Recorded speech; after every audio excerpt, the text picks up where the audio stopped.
Today we're talking about badass women of Montclair. I have called it in the past Women Who Dared to Be Different or Heroines and Trailblazers.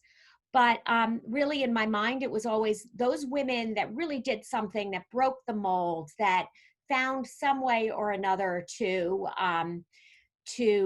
do something different regardless of the restrictions based on their gender or race. And as we go through it, I want you to think of several things. Um, we'll talk about each woman when we finish that woman, but I also want you to kind of look at them as a whole. So what did these women have in common?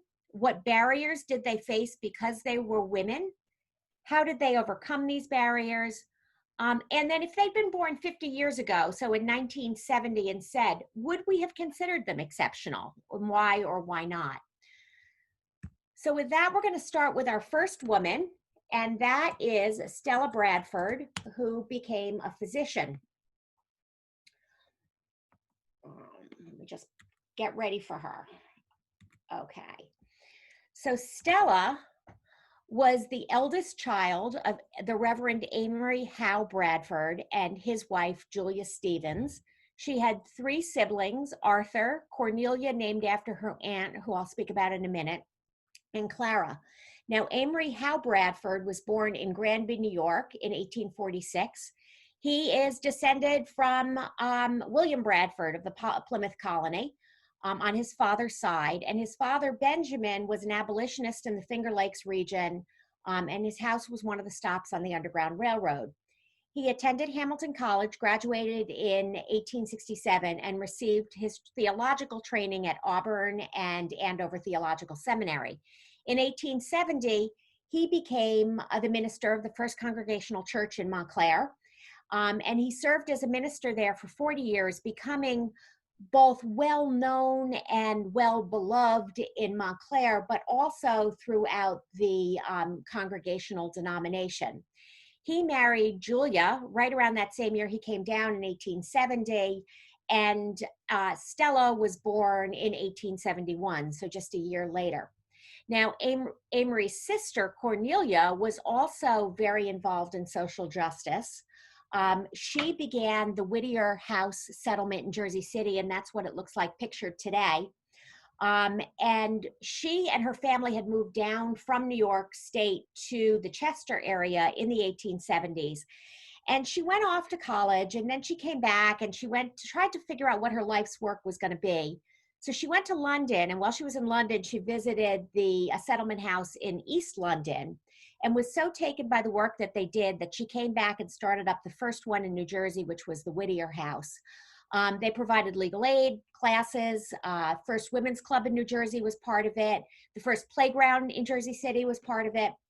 And she would take the kids and the people who were part of the Whittier House out to Montclair for summer outings.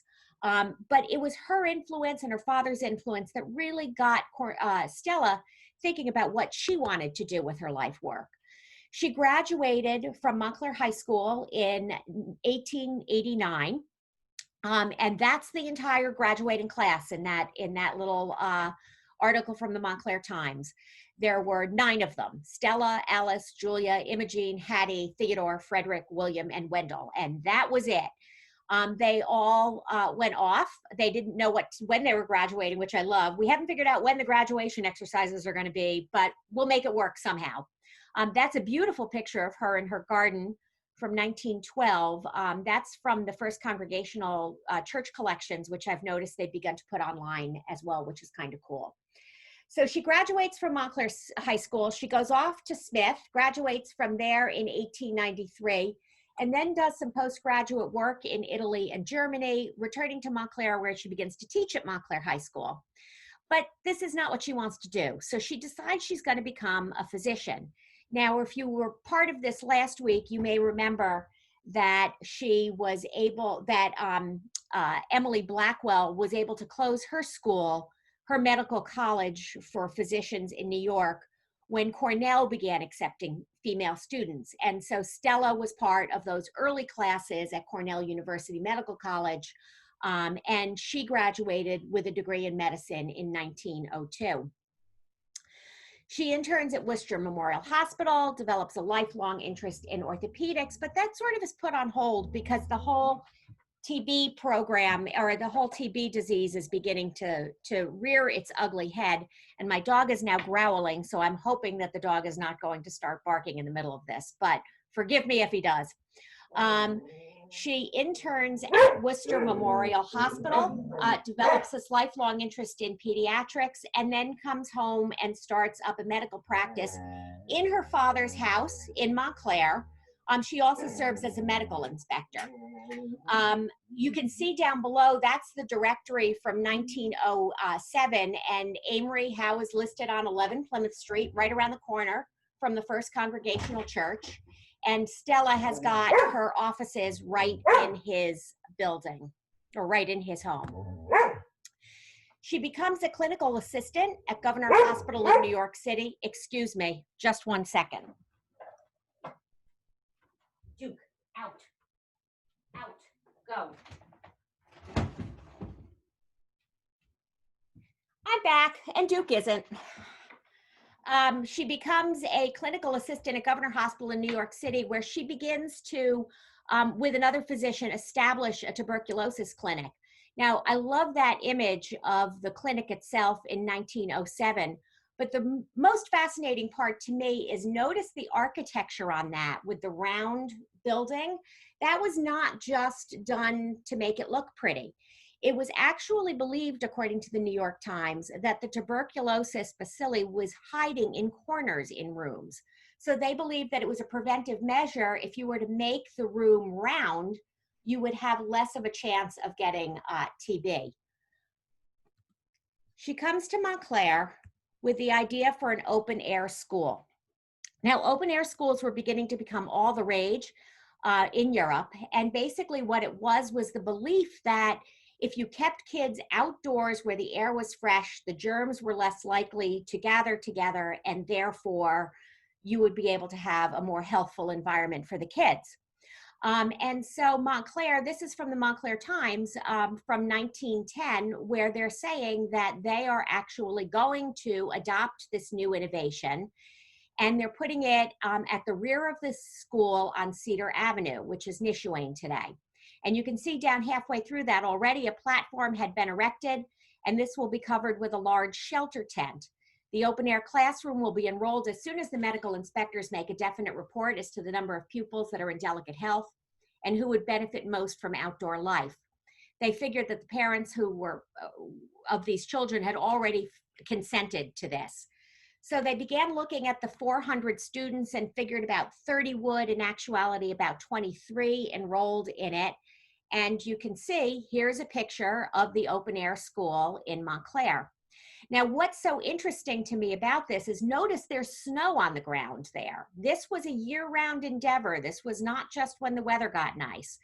And there were actually articles that are written about open air schools and about how what they did was they created almost like these sleeping bag sort of costumes that the kids would wear, and they would be able to stay warm during the winter months in this open air tent with these sleeping bags basically that they wore around them. Well, apparently it was quite a success, because in 1911 they actually write up in the New York, or in the Montclair Times, about how it was tried and it was an experiment and it really worked well. The children did not get sick. They improved scholastically, as well as from a weight. They gained weight as well, in a positive way, not in a negative way, but they gained weight and became more robust and healthy. And they actually talked about expanding it, although from my research, I wasn't able to see that they had expanded it. But it did continue all the way through through part of the 1920s. I found an article in 1923 where it's still ongoing, but by 1930, they're looking at it in a rearview mirror. So don't know exactly when it stopped being used, but it was used for quite a while.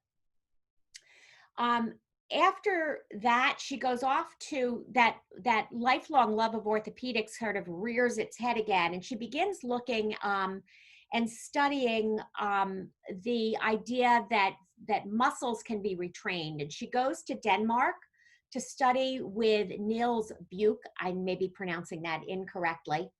And he uses, you can see this gymnastics picture on the side, but it's not just gymnastics for gymnastics' sake. It's to retrain the muscles of handicapped people, as it was said back then. And what's interesting to me is this is really the beginning of what we know today as the field of physical therapy.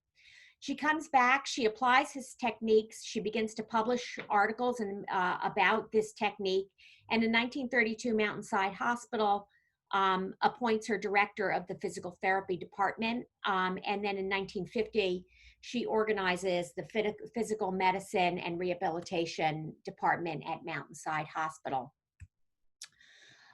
She retired, was a lifelong member of First Congregational Church, active in a lot of Montclair clubs, including the Montclair College Women's Club.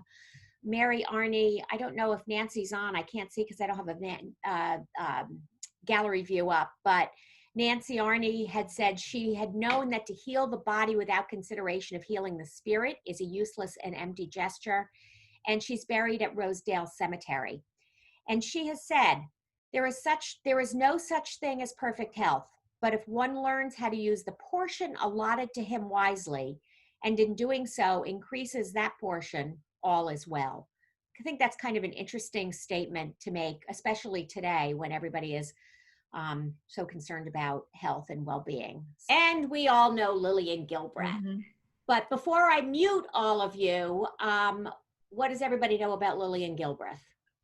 Everything you taught us. Nothing at all.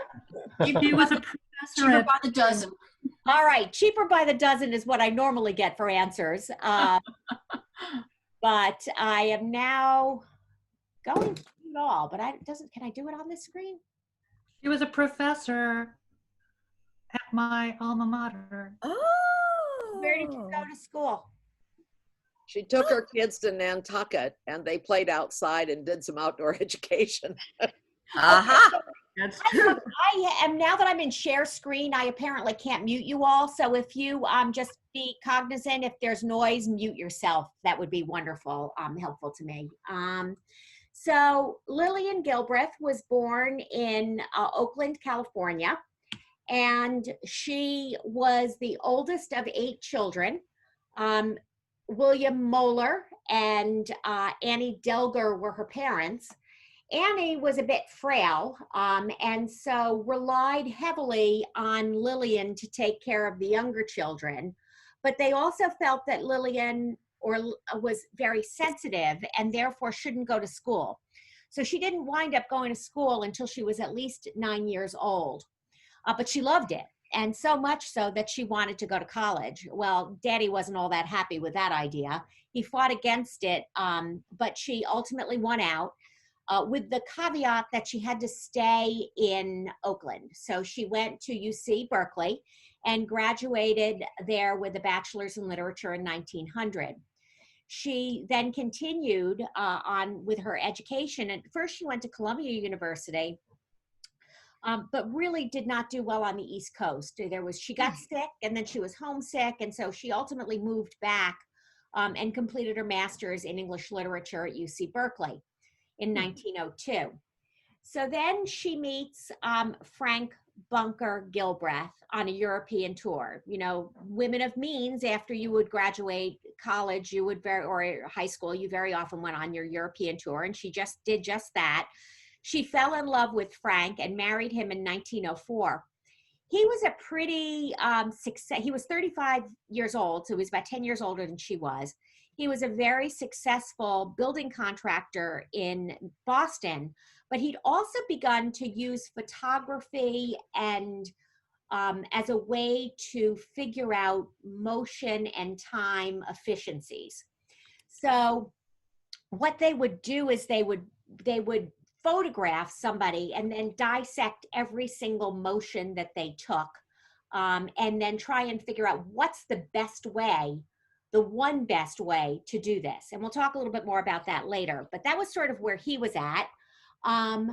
She moves over to the East Coast now, this time permanently. She earns her PhD from Brown with her dissertation on the psychology of management.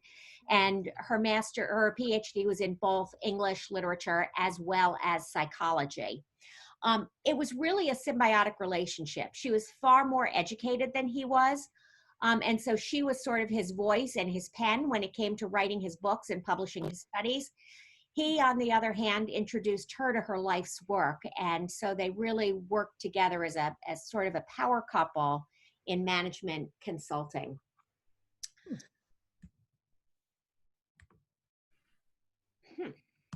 There we go. So their reputation and their family, as we all know, begins to grow, and they decide that it's time to move down to New York City because they want to be able to be closer to their clients. They move into 68 Eagle Rock Way, into this house down in the corner. And they continue to grow their family and their business. Now, if you go onto Eagle Rock Way and you're looking for this house, you're not going to be able to find it. It has been torn down and has been replaced by something that looks like this instead. I bet the Gilbreth kids would have loved that pool. And so, as I said, he invented this method that used light and film then to study motion. And you can go online, Google Gilbreth motion studies, and it's really quite a fascinating thing to watch. They're all old-time movies. They're all silent unless somebody has updated it with a voiceover. But you can see the woman in the upper corner there. What they've done is they have put lights on all of her fingers, and so they're able to track her motions. And then they take it apart and then dissect it. And then they try it a different way. And then they do that. And which way provides the least amount of movement. And for Lillian, it wasn't just the technical aspects of it, which is where Frank really excelled. For Lillian, it was more of a, which gives a person greater satisfaction if they can increase their productivity, if it's a better way to do things. So she was looking at it from a psychological aspect as well. And it applied to everything. The One Best Way applied to everything from bricklaying to soap packaging to household chores. Even they found that the surgeon was spending more time turning around and looking for his instrument on the tray than he was actually performing the surgery itself, which is why today we see it in all the medical shows. The surgeon just puts out his hand and says to the assistant or the nurse, scalpel. And that all comes from the Gilbreth family and their motion studies. Frank Gilbreth died in 1924. It was of a heart attack, and as you probably have heard, it was in Lackawanna Station. He was in the train station and just died on the spot with a heart attack. Now, the problem was 1924, nobody's really going to believe that a woman could carry on the business. So after his death, 3 days later, she hops on a boat, a ship, and travels over to Europe to complete the already scheduled speaking engagements that they had over there, and delivers his speech for him. But she faces tremendous sexism in the field, and she begins to look for ways that she can create a niche for herself within this motion studies, psychology, time management idea. The great thing is it coincided with the sort of trend of looking at the homemaker as an economic unit as opposed to just someone who works in the kitchen. So she begins to apply some of these motion studies to the home. The graph that's on here is from a study that she did where she had people examine how you make a strawberry shortcake in a kitchen that is a traditionally laid out one on the left-hand side, and using her proposed work triangle on the right-hand side. And she came upon this triangle idea after interviewing over 4,000 women about what was the best height, where things should be placed, things like that. And so what she found was that if you place the sink, the refrigerator, and the stove within 6 feet of each other, that was really the optimum way to set up a kitchen. It didn't matter whether it was in an L or a C or a U, as long as it had that work triangle in it that was limited in scope, That was your best way. And what they found, and I'm going to read the numbers for it because I'll know I'll never remember it. Comparing the two, they had women prepare a strawberry shortcake in the old style kitchen and in the new style kitchen. And the number of operations were reduced from 97 operations in the first kitchen to 64 in the second kitchen, and that the steps decreased from 281 to 45 steps instead. Now, I know everybody's trying to get their steps in these days, so maybe the old style is better, but today that work triangle has truly become sort of the gold standard when you're setting up a kitchen. She also invented some things. You know, when you open up your refrigerator door and there's the little thing with the eggs, with the molded piece of plastic for the eggs to go in, that was Lillian's invention, as was the butter tray on the door. She invented the trash can where you step on the pedal and it opens up so you don't have to bend down. And all of these things she felt created the least exertion, the greatest happiness, and the best productivity. She believed there was no waste in the world that equals the waste from needless, ill-directed, and ineffective motions, which sort of defines her work in her life. That's actually a quote from one of Frank's books, but I figured she wrote them anyway, so she might as well get credit for it here. But she was the first female professor at Purdue University. She was the first woman elected to the National Academy of Engineers. She was the second woman elected to the American Society of Mechanical Engineers. She was the first woman to receive the Hoover Award, which is a prestigious award that is given by a group of engineering organizations. She received over 20 honorary degrees, had several patents, and is included in Who's Who in American Women, Notable American Women, and my favorite, American Men of Science. Carlene Hutchins. Anybody know her? No. Okay. My mother graduated from Montclair High School with her. Always talked about Carly. Is that Elaine that's talking? Yes, right. Class of 29. Okay. She had a program once where we went through her house or at her house, and she showed us how she used the wood that she grew, and fascinating. Adriana, that's very cool. How long ago was that? Oh, I don't remember, maybe 20 or 30 years ago. Well, it's interesting. One year we were taking a Rhodes Scholar program in Wisconsin, and the program was on 3 different areas of work. One was music, literature, whatever. The music professor had one of Carlene Hutchins' violins, and that he had been in one of the bands. It's interesting. So that leads me to say that the first thing you need to know about this is that she was a luthier, and this was a term that was unfamiliar to me, but a luthier is someone who makes violins. So Carlene was born to Thomas Maley and his wife, Grace Fletcher. They moved to Montclair when she was 2 in 1913. Thomas really wanted her to be a boy, and so she was raised as a tomboy. They moved into an area that still had a lot of open fields in Essex Avenue at the time, and she loved playing in the woods, loved woodworking.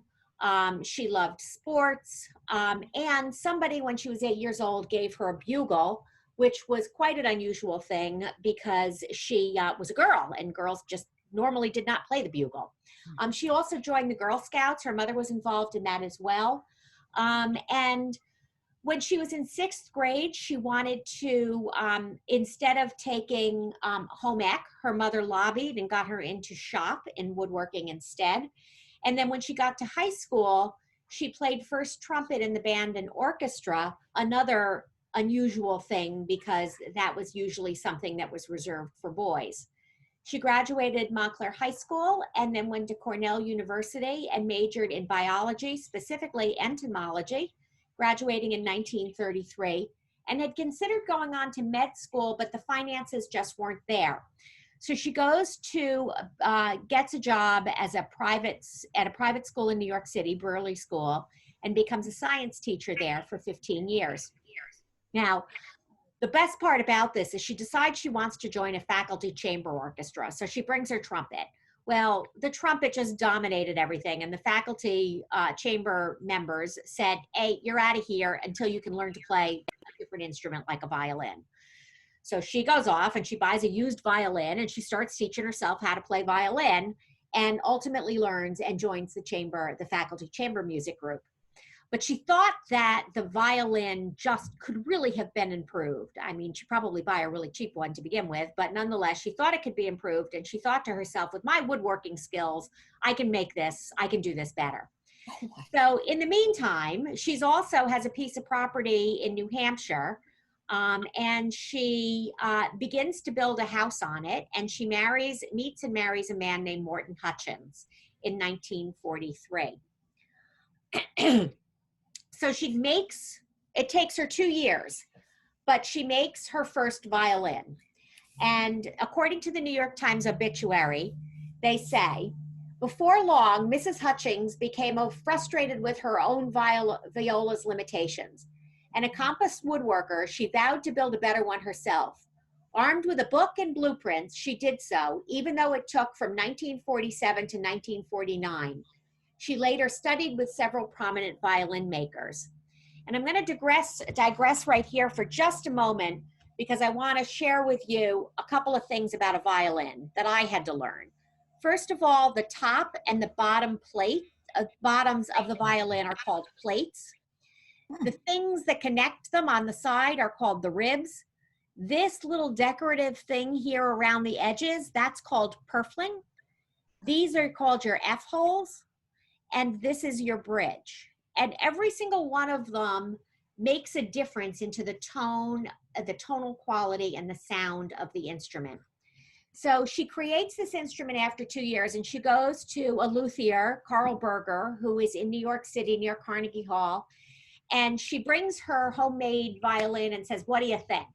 And he takes her questions really seriously and begins to talk with her. And what started after that first visit was a long time mentorship, where she would every couple of weeks bring her instrument into him and he would say, try this, try this, try this. And so she really began to hone her skills as a violin maker under him. She also began working with the Harvard physicist Frederick Saunders, who'd been studying violin acoustics since 1930. And it was under him that she begins to perform experiments on it. You know, what happens if I change slightly location of the F-holes? What happens if the bridge does this? What happens if the plate is shaped slightly differently? So she begins to experiment in a scientific way on how things can be improved with the construction of the violin. And she also talks with Fernando Ciccone, who is an Italian luthier and Stradivari expert. Now you have to remember, this was all at a time when people felt that violins were made from art. And it was the luthier's artistic expertise that allowed them to make a violin that really sung. And so for her to kind of look at this from a scientist's perspective was sort of a radical change in the way of creating these instruments. One of her most famous inventions as she did it was something called free plate tuning. And there are also great videos on this online on YouTube. And in free plate tuning, what you would do is you'd take the plate, which you see on the screen right now, and you'd sprinkle it with some sort of light material. The one that's pictured here is tea leaves. She found Christmas glitter really worked well. So you sprinkle it on the plate, and then you would turn on, with a loudspeaker, you'd turn on an instrument that was set to different frequencies, and the vibrations caused by that frequency would change, would make the tea leaves or the glitter move. So for example, this is the before, and that's now the after. So you can see how she didn't touch these. This is just the sound of the vibrations making those changes. And that would tell her where she needed to shave off a little bit more, massage a little bit, you know, so she was able to use these. She learned how to use this free plate tuning technique in order to really create superior sounding stringed instruments.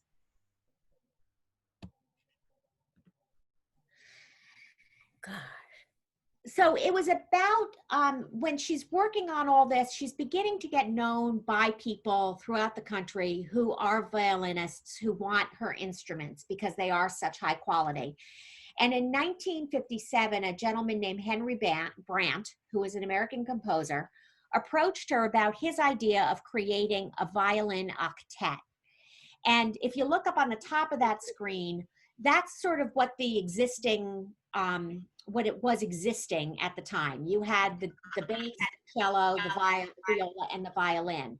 What he was proposing is that you create a whole series of stringed instruments so that they're all tuned exactly a certain difference, apart on the keyboard, and then they could create a much richer and fuller sound than what could be achieved through this other, through the existing 4 instruments.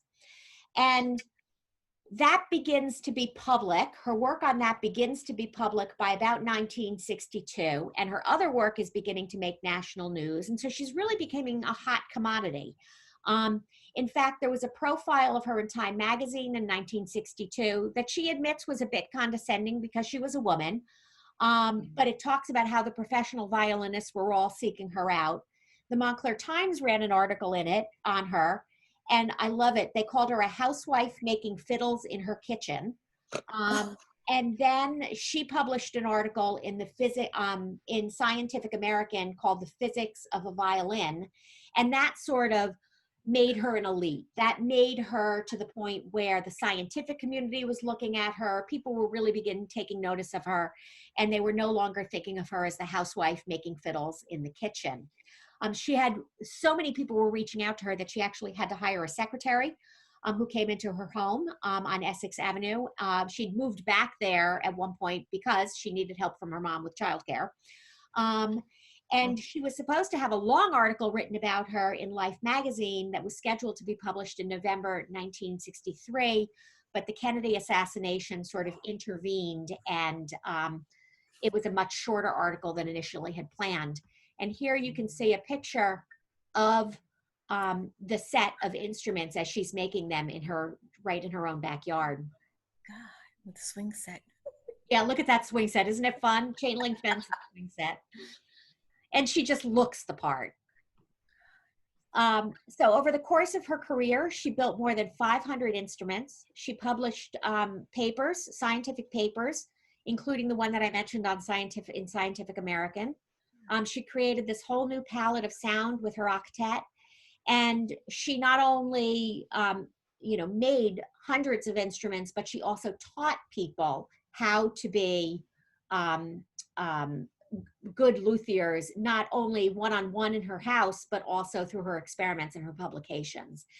And I'd like to, if I can do this, I'm going to try, and I found a video of the Hutchins group playing, and I'm going to see if I can make this happen so you can listen to it, because it really does have an entirely different sound.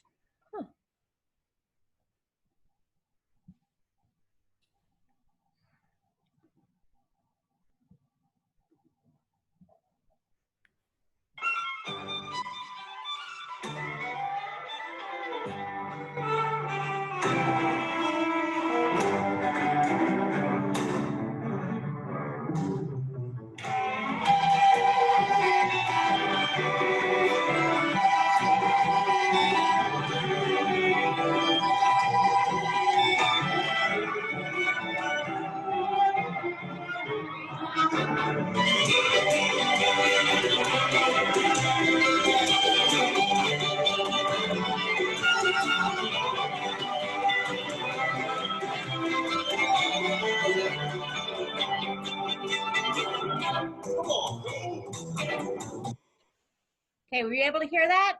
Yeah. Okay. Quite different. Okay, so the next person we're going to talk about is Beatrix Hicks. Another one of those people that a lot of people have not heard about, but a groundbreaker nonetheless. Beatrix Hicks was the eldest of 2 daughters born to William Hickstein and his wife, Florence Nebbin.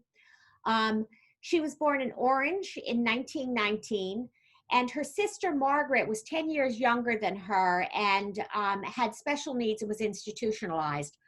I wonder if it was, her mom was 42 by the time she had her second child, so it's possible that the child was born with Down syndrome. But the mother and father had a lot of financial difficulties because of paying for the institutionalization of their daughter.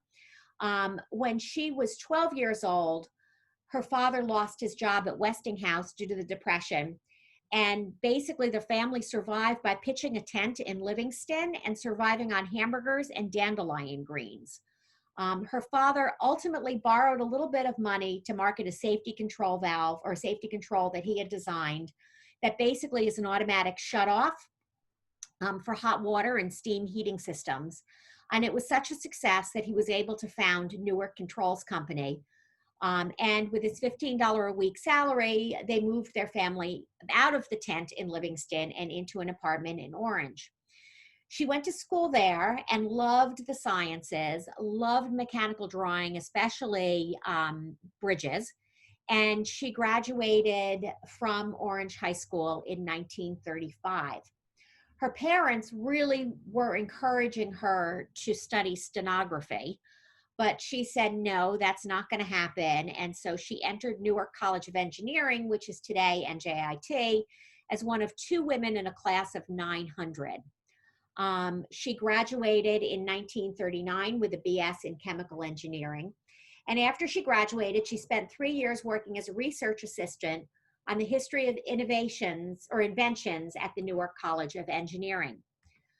When World War II came around, it opened up the engineering field a bit to women. And so she was hired by Western Electric in 1942, which was the manufacturing arm of Bell Telephone.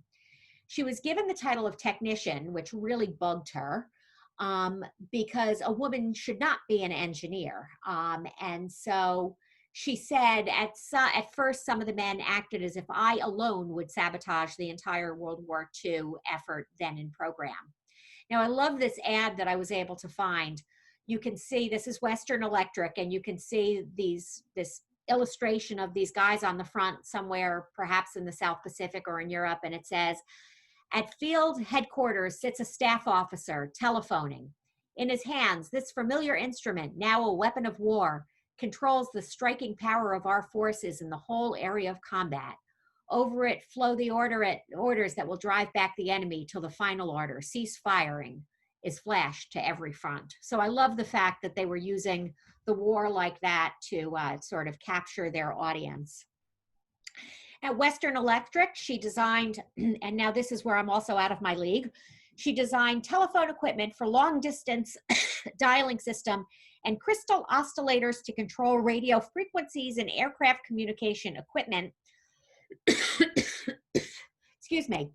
And she also continued to study electrical engineering and library sciences. Meanwhile, her father, who was still in control of Newark Controls Company, passed away in 1946. So she becomes a vice president and engineering director of that company. She supervised a 22-man team, I emphasize man, that developed, designed manual electromechanical heat controls. And during this period, she also, as if she's got nothing better to do, earns a master's in physics from Stevens Institute of Technology, becoming president of Newark Controls in 1955. At Newark Controls, she gets a patent for the gas density switch. And what the gas density switch is it monitors the density of a sealed environment so that if there's a leak, it shows up. You recognize that there is a leak. And so the switch also activated controls such as opening a valve and closing a valve as necessary. Well, this gas density switch was used in Boeing 707, was used in Saturn V rockets that launched Apollo moon missions, and it was used to monitor nuclear weapons storage. So she really created something that had a far-reaching effect. And if you notice on the patent application on the right-hand side, if you can read that, it says B.A. Hicks up in the corner, up on the top. So her name is actually on the patent. And you'll notice it's not Hickstein anymore. She had changed it earlier because she felt that she was facing discrimination on two fronts. People thought with the name of Hickstein that she was Jewish, and that was a source of discrimination, particularly during World War II and before. And also she was facing discrimination as a woman. So you'll notice it does not say Beatrice A. Hickstein, but it says B.A. Hicks, which I think is a pretty telling thing. In 1948, she also married a man named Rodney Dwayne Chip, and he was the director of engineering at Dumont TV in Montclair. They moved to Montclair and lived there for just shy of 2 decades. And they were really a powerful pair of engineers. They even were selected to be project ambassadors for the National Society of Professional Engineers and sent on a goodwill trip to South America.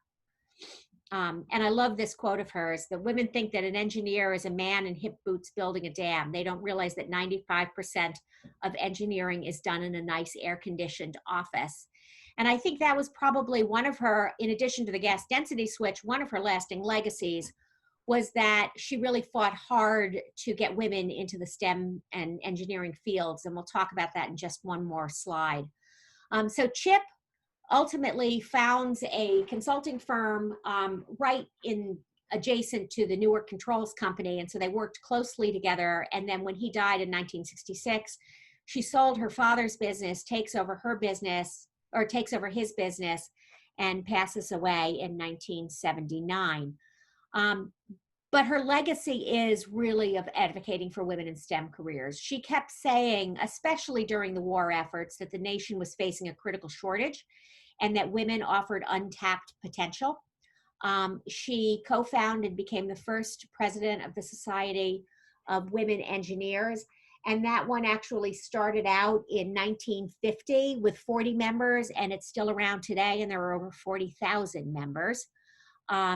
Interestingly, though, they say that on their website, they talk about how even today, 30% of the women who leave the field of engineering say they do so because of sexism in the field. And she was also one of 10 Outstanding Young Women of the Year by in Mademoiselle magazine in 1952. So forgive the spelling on this. I just didn't even notice this typo. Winona Moore Lippmann is the last person we want to talk about, and she broke ground in politics and the government. So she, let me just catch up here. Okay. So she was born in LaGrange, right there. She was born in LaGrange at Georgia, a little southwest of Atlanta. And her parents were Annabelle and John. They met as students at Clark College in Atlanta. She went to public school in LaGrange and graduated in 1939 and went off to Talladega College, which was an HBCU about 80 miles from home. She majored in French there. You're muted, right? No, nobody's muted. Sorry. Everyone should be muted because I can't hear anything. Okay. In the lower. Everybody mute, lower right-hand, left-hand corner. Is that better for everybody? Everybody's mute, so nobody's answering. That makes sense. Okay. So she gets her master's. I've seen 2 different things. One is that she got her master's at Tulane University. Another is that she got her master's at Atlanta University. It depends on whether you want to believe the New York Times or the Philadelphia Inquirer. And she taught for a while at Morehouse College. And then she got a scholarship and went to Columbia University for her PhD. And then got a Fulbright scholarship to study with the Sorbonne in Paris. And it was there that she met her future husband. But her 2 claim to fame during this early period were, 1, that she sang in a chorus for FDR, and 2, that she was a tutor in French for Martin Luther King for 2 years. So she goes off to Sorbonne. She falls in love with Matthew Lippmann, and they get married in Paris.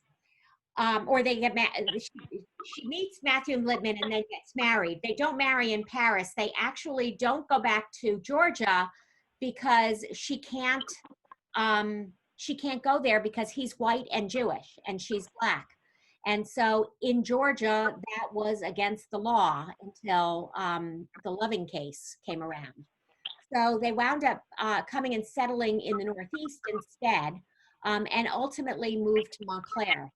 They have 2 children, Karen and William, and she begins teaching French part-time at Montclair High School. But she also becomes involved in a lot of different things, and you can see sort of on the right-hand side some of the many things she was involved in. But she's one of her claim to fames from this period was that she and a group of other mothers got really angry that the town was dumping dirty snow on playgrounds. And so she organized a group of women to form a human mothers chain that stopped that practice. That sort of began to get her involved in politics. She begins to get involved as a Democratic committee in town. And then quickly it moves beyond that, and she's elected to the Essex County Board of Children Freeholders in 1968 and becomes its president in 1971. She only stays on that, however, for 1 term because she's decided she's going to run for New Jersey State Senate. And she's running on a platform of social justice reform. So she goes against the Republican incumbent, Milton Walder, and narrowly beats him by a vote of 85,644 to 84,736, so less than 1,000 votes. And it was a hard-fought race against an incumbent, but in winning, she became the first Black woman to win a seat in the New Jersey Senate. And in 1971, there weren't even any restrooms for women in government in New Jersey. But the New Jersey political boundaries were in flux, and the state was in the midst of redistricting. And so because of that, she had to move to Newark if she wanted to stay with her district. So she left Montclair, and she actually moved into an area of Newark as a single woman trying to rent an apartment. And that sort of opened her eyes to the issues that face women of color in trying to get housing. She served for 9 terms and never won with less than 83% of the vote. After that, she became the longest serving state senator in New Jersey history, during which she encountered sexism and racism. But through it all, she kept her cool and was actually known as the Steel Magnolia, gracious Southern woman on the outside from Georgia, but don't mess with her because she's not going to put up with anything. Her belief was that if you create change, if you want to create change, don't just know important people, but become important people. And she did. She became an important person. She championed causes that helped women, minority groups, and children. She sponsored legislation to support underrepresented business owners. One bill she sponsored that became law increased penalties for adults who were patronizing underage prostitutes. She fought against domestic violence, referring to it as a slow murder. She broadened the law to protect a wider range of domestic violence victims and increase services to children with families in trouble. She helped create the New Jersey Commission on Sex Discrimination. She sat in on the Governor's Council on AIDS. She was on the Task Force of Child Abuse and Neglect and the New Jersey Court Team on Domestic Violence. All in all, she secured passage of 145 or more bills. Her legacy lives on. You see her name often in different places. The Winona Lippmann Garden Apartments. There's a Child Advocacy Center. There's a Lippmann Chair for women in political leadership. There's an affordable housing place in Newark. You can see her up there with Gloria Steinem. And this is in her obituary. She joined the state Senate more than 27 years ago, had championed the causes of women, minorities, children, and small businesses. The bills she had proposed that became law included measures to increase the penalties for adults who patronize children prostitutes and to expand domestic violence laws. My favorite on it was Richard Cody, who said, in the way she lived her life, she was the conscience of the Senate, its most active voice for equality, and the preeminent role for women in New Jersey. So I think her legacy has lived on. All right, everybody. Thank you all for coming. Hope to see you next week. Stay healthy, be well, stay covered, all those other great things. Thank you for all of your hard work. Thank you. Take care, everybody. Thank you.